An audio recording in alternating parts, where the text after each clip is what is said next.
Msanii wa muziki kutokea Kongo Fally Ipupa weekend iliyopita ameandika historia Jumamosi na Jumapili kukutana idadi ya mashabiki 80,000 kwenye kila phase na kukamilisha idadi ya mashabiki 160,000 Stade de France, uwanja ama venue ya huko Paris, Ufaransa.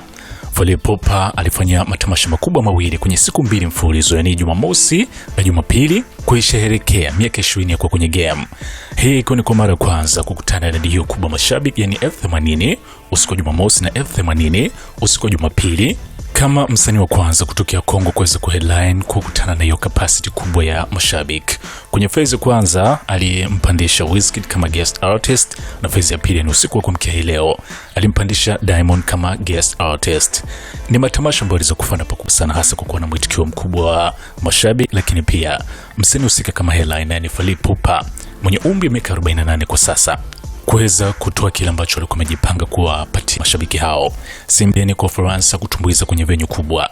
Kabla ya Stade de France, tayari msanii huyu alikuwa amekwisha kutumbuiza kwenye viwanja vingine kama Paris La Défense Arena, lakini sio hivyo tu, before hapo alikuwa amekwisha kutumbuiza kwenye venue nyingine to Casino de Paris. So hii ni Stade de France, venue ama uwanja mkubwa ambao unabeba watu 80,000 na alisold out back to back.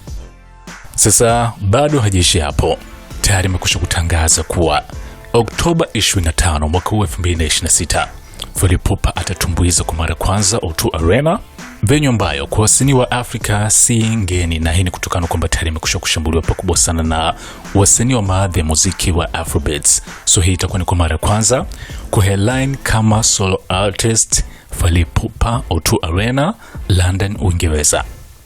Kwa Uingereza pia hana ugeni wa kutumbuiza huko kwenye viwanja vikubwa. Before hapo mwaka 2023 alikuwa amekwisha kukutana idadi kubwa tu ya mashabiki zaidi ya 13,000 Oval Arena Wembley huko kwa London, lakini kwa sasa venue ni nyingine, O2 Arena, sehemu ambayo ina uwezo kubeba zaidi ya mashabiki 20,000 na tayari idadi kubwa wasanii wenye majina makubwa kutokea Afrika kama Burna Boy, Wizkid, Davido, Rema tayari amekwisha kupita hapo. So hii ni zamu ya msanii huyu kwenye maadhi ya muziki wa soukous, rumba na kadhalika kutokea Kongo kuandika historia hapo.